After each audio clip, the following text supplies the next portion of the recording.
Okay, the next step in the directions is to clip the collar edges to the stitching line. So you can see in blue, here's my stitching line, and I'm going to come in with my scissors and just clip every inch or so close to the stitching line without going through it. And this will make it easy to sew it to the neckline of the shirt.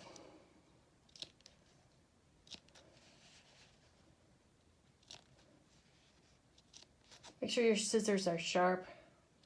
It works so much better.